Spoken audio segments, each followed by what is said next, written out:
Hey hello friends, இன்றைக்கி சூப்பரான ஹெல்த்தியான ப்ரோட்டீன் அதிகமாக இருக்கிற ஒரு ரெசிபி.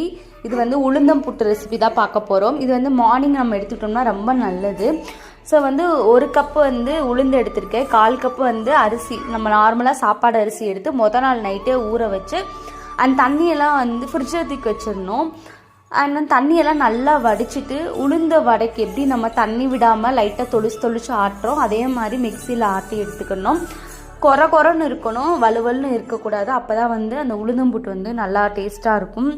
அரிசியெல்லாம் நல்லா கொரன்னு இருக்கமா அரைச்சிட்டு இட்லி வேகிறப்பையே அது கீழேயே இட்லி பாத்திரத்தில் அந்த தண்ணியில் முட்டையும் போட்டு விட்டோன்னா இது கூட சேர்ந்து அதுவுமே நல்லா வெந்துடும். அண்ட் இட்லி துணியில் ஊற்றி இந்த மாதிரி நம்ம வேக வச்சிட்டோம்னா சூப்பராக இருக்கும்.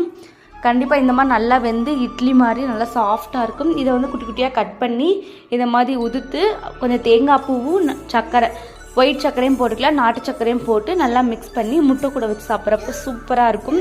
கொஞ்சம் முட்டையில் பெப்பரும் சால்ட்டும் ஆட் பண்ணி செம்ம காம்பினேஷன், சூப்பராக இருக்கும். கண்டிப்பாக ட்ரை பண்ணி பாருங்கள், உடம்புக்கு ரொம்ப ரொம்ப நல்லது. நம்ம சேனலை ஃபர்ஸ்ட் டைம் பார்க்குறேன், சேனலை மறக்காமல் சப்ஸ்கிரைப் பண்ணிவிட்டு பக்கத்தில் இருக்க பெல் பட்டனை கிளிக் பண்ணிக்கோங்க. Bye bye.